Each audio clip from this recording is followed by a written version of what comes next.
Nicholas, how are you? I'm well, thank you. Yeah, don't worry about that. It's awesome to be on your show. Oh, don't. I just in the true sense of the word, not in the California sense. Really? Awesome. Awesome. I don't know. Some work to do before I go home after having some dumb talk show to do to promote my movie. Yeah, AWESOME. Awesome. Yeah, thank you for having me on the show. What did you just rip up over there? That was the questions to ask you. What they do is they... I don't know if you've seen the talk shows before. What they do is they put a list of questions and then they would like me to ask you them. But I think, you know... Ay, caramba! Basically. This is much better this way. It's better this way because, look, if I need a list to ask a guy like you some questions, then what am I but a journalist? I take that point. That's exactly, we're having a normal conversation. A normal conversation with, I have to tell you, you know you were in the Ghost Rider movie. You're not going to bring a chupacabra No, out I here, don't have a chupacabra. All right. But I made this. Because... I love that. Isn't that awesome? That is awesome. Yeah. That is, in fact, awesome. Wow, look at that. Did you really make that, Craig? Well, I didn't. Joe the props guy. Oh, okay, because it's well But we used an old employee and someone who displeased me. What technique did you use to... Well, you know how molecules exist and they give the illusion of solidity? Well, first I envisioned the molecules, then I... And there it is. Yeah, you just transformed your colleague. Yeah, it was because he was a very boring man. Can I hold that for 1 second? Yeah, all right. Wow, look at that. Yeah, look at that. Look at that. The Ghost See, Rider. yeah. Good, isn't it? It is good. Yeah. Let me see. What happens if you shake it? What? With it? Hi, Craig. Yeah. Love it. Hey. That's Jeff Peterson over there. That's my sidekick. He's a robot skeleton. Actually, partially inspired by the movie Ghost Rider, which I enjoyed immensely, with a hint of irony. No, I really did. Thank you. I actually like the movie quite a bit myself. Yeah. Well, you get Sam Elliott in the movie. I tell you something. We're going to go for 2. You're going to do the second one? There's going to be a new one. I just made the deal today. Yes, fantastic. Thank you. There you go. In that case. I wasn't going to do this, but in that case, I'd like you to accept this. Really? Yes. You know what? As long as you put it in the movie. I don't know how I'm going to guarantee or promise you that, but if you want to give it to me, I know I'll put it in a place of honor in my home. Oh, okay then. Well, I'll tell you what. I'll give you that. You can put it in a place of honor in your home if you put me in the second Ghost Rider movie. Yeah, but I'm not the director. Who's the director? Well, they're the wonderful directors, the team from Crank. Oh, really? Nellie and Taylor, they're fantastic. So they'll probably put me in it, wouldn't they? I think they would. Why not? Put him in the movie! All right, just a little bit.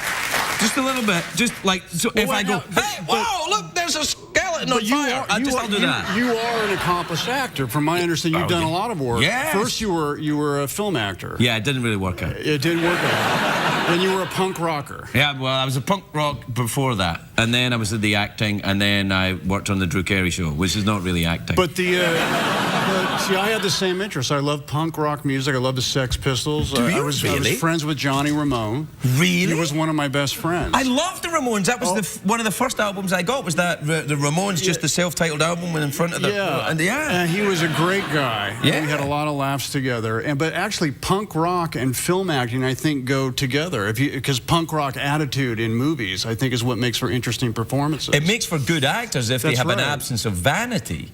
But no, that's true. I really believe that if actors they can be as vain as they like in other places, but once the camera starts in the movie, they must forget that, right? Well, that's what punk's all about, isn't it? It's like I don't care about what I look like, you know, and like Larry King or something like that. Yeah. Tootsie Fruits. I'll do what I want.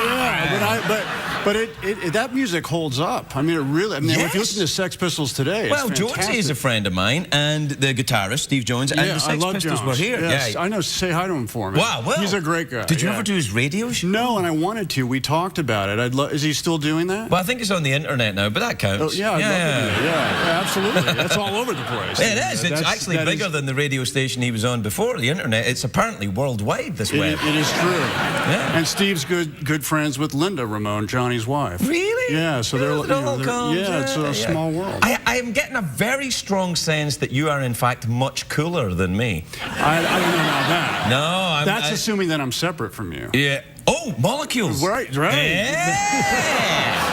A little zen, little molecules. It's nice. Yeah. Did you drop a lot of acid at one point? I never made it to acid. I never made it to acid. I think you'd have been okay. I don't know. I was pretty sure I could get there on my own without any help. Well, I did acid about 30, 35 times. And that's a lot. Yeah, it was a lot. And each time I thought, this is truly awful. I'm never doing it again. Yeah. And then I did it again. And then you did do it again. And then I did it again. Yeah, it just doesn't seem like something I would enjoy very much. I don't want to lose complete control of my thinking, if you know what I mean. Or bowels. Did that happen to you? Well, you see, I never took acid the way like the flower generation did it. Like they'd sit around wearing dresses and by a stream and stuff. I was like, we've had 15 Guinness. Let's try some acid.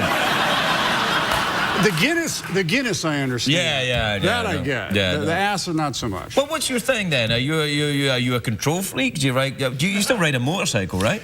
I will begin again because I have to start training again for that. But it's been a while. But I do enjoy. I do enjoy the idea of high-speed sports and high adrenaline sports. What about flying? You ever fly an airplane? Now, I understand you do that as well. I do that, and I want to do that. I just have a little trouble with the life insurance on that one. Luckily, CBS don't give a rat's ass what happens to me.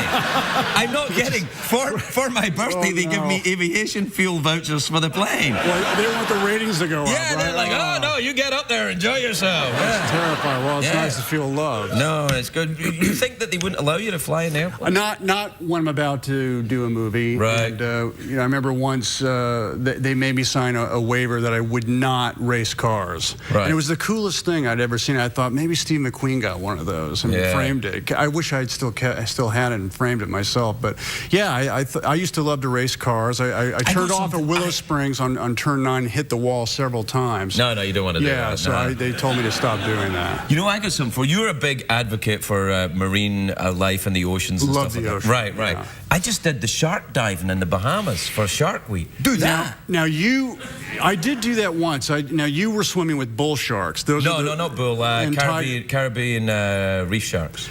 Caribbean reef sharks, but there's bull sharks all over the Bahamas, as well as tiger sharks. Yeah. The bull shark is the most dangerous shark of all. They'll swim upstream. In freshwater and salt. Yeah, no, there's one in Australia that swam like 400 miles upstream or something. Incredible. Bit a guy in the nuts. I went great white shark diving. Great white shark? In Gansby, South Africa. You are cooler than me. No, I don't know about that. But I do know that the great white shark that I met was nothing like what you would imagine. Right. I think it was a female. It was really, well, dare I say it, it was a sweet great white shark. It just sort of looked at me. It was curious. And that was a great experience. Then I got out. My friends went in the cage, and then all hell broke loose. This shark just went nuts and started ramming the cage, and my friend was trying to get out of the cage, and they wouldn't let him out. And he's like, it's getting in my head. It's getting in my head. And at the end of the experience, we went and had dinner together, and it was like his eyes were just dead. His name was Norm Golightly. And he says, Nick, I just feel like I just came back from Nam. And he had a photograph. I said, well, what did you see? And he got it developed with one of those little instant cameras. The jaws were like wide open. There was like shreds of flesh all over the teeth, right in his face. It was a nightmare. This is so awesome. Yeah, but I didn't get to have that experience. Yeah. It is awesome in the true sense of the awesome word. In the true, well, not in the California sense. I thought that when the sharks were swimming around, the Caribbean reef sharks are swimming around, and I thought, these animals are beautiful. Well, they are that. They're beautiful, and they have that. You forget when animals are villainized to make them into monsters and stuff, that they are innocents. They are innocent creatures. This is so they are true. Without guile. They eat and they make other sharks. That's kind of what they do. And they're beautiful. They really are. They're spectacular, Now, I know you mentioned the chupacabra earlier. I did, yeah. You ever swam with a chupacabra? Where do you come out on that? Well, I haven't come out yet officially, but well, apparently some guy in Texas caught one today. Yeah. Well, like people say, oh, it's just a dog that has rabies, and so it's not really a vampire dog. It just has, it's rabid, and it needs to drink blood. And I said, well, doesn't that still make it a vampire? Yeah, it makes it a vampire dog. It's a vampire dog. Well, he's not a real vampire. He doesn't have a cape. I mean, come on. You're right. Well, he doesn't have a cape, but he drinks blood, and he's very scary looking, and the lips go up, and the fangs come out, and the fangs get elongated. The chupacabra. You want to put one of them in your Ghost Rider too? Have a chupacabra. Yeah. I would love that. On a motorcycle. See, I should go. We should go and try to catch an actual chupacabra. I'm up for it, Nick. I'm telling you, I'll do it. And then let's just put it in the movie. I'll do it. You and me, let's go capture a chupacabra and dive with a white shark. I'm up for it. You rock my world, All sir. right, Craig. Nicolas Cage, everybody. We're right back.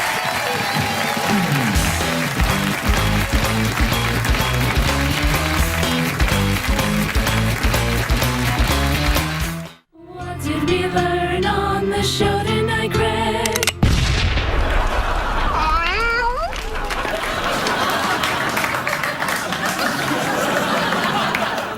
I got a note from the network saying I was standing too close to the camera.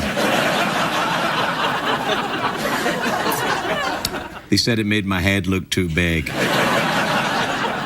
I think what they don't know is my head really is this big. It has to be this big to match other areas of my body. My feet. And of course,